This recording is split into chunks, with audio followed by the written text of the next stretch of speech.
Les surfeurs de Saint-Leu ont décidé de prendre leur destin en main face à la crise requin. Une association a mis en place son propre dispositif de sécurité. La préfecture a validé le projet. Reste à obtenir l'accord de la municipalité. Dans la campagne des régionales exit pour le moment la crise requin. Mais les surfeurs, eux, cherchent des solutions de leur côté pour pouvoir continuer à prendre les vagues. Le Tropical Surf Team a décidé de monter son propre dispositif de sécurisation à des spots de Saint-Leu. Ce ne sera pas gratuit, mais la proposition est plutôt bien accueillie par la communauté des surfeurs. Isabelle Allan et Laurent Josse. Ce matin, sur le spot de Saint-Leu, une vingtaine de surfeurs sont à l'eau en toute illégalité.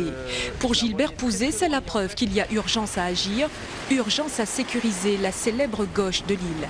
Son association, le Tropical Surf Team, travaille depuis plus de 6 mois sur un projet inédit de réduction du risque requin, une surveillance des surfeurs à 3 niveaux.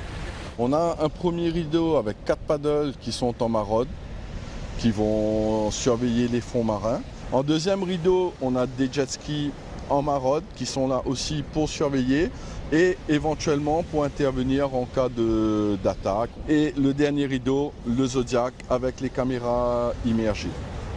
À savoir qu'à ce protocole, il y aura peut-être, c'est en étude, un système de ballon ou de drone donc qui va surveiller des airs aussi. Mettre en place un tel dispositif a un coût. 400 000 € la première année. Pour financer son projet, l'association demandera aux surfeurs de mettre la main à la poche. Nous, on va demander une participation pour la viabilité du projet des surfeurs. Participation extrêmement minime compte tenu de la situation.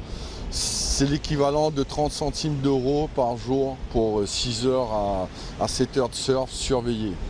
Donc je pense que les surfeurs pourront faire un effort afin d'adhérer à ce projet. Payer pour surfer à Saint-Leu, les surfeurs y sont favorables. Ah oui, tout à fait, à payer, même à donner un coup de main bénévolement aussi à l'association ou aux associations qui vont s'en occuper, voilà, avec plaisir. S'il y a un coût en effet engendré et puis qu'il faut une participation pour qu'on puisse surfer en sécurité, je vois pas sur le principe, je vois pas forcément de problème à ça. Il y a une vraie urgence en effet à sécuriser. À la mairie de Saint-Leu, on ne dit pas autre chose et on soutient l'initiative de l'association.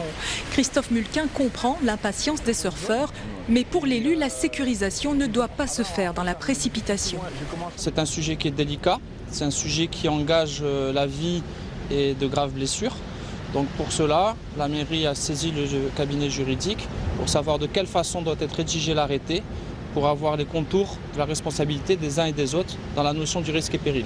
Maintenant, il faut que les surfeurs comprennent aussi que le temps administratif est incompressible, que c'est difficile, c'est long. Moi-même, des fois, il m'arrive d'être impatient, mais c'est la règle. On ne peut pas résoudre la crise requin d'un coup de baguette magique. Le projet de l'association Le Tropical Surf Team est déjà bien ficelé, validé par la préfecture. Il ne manque plus que l'accord de la commune de Saint-Leu pour lancer les demandes de subvention.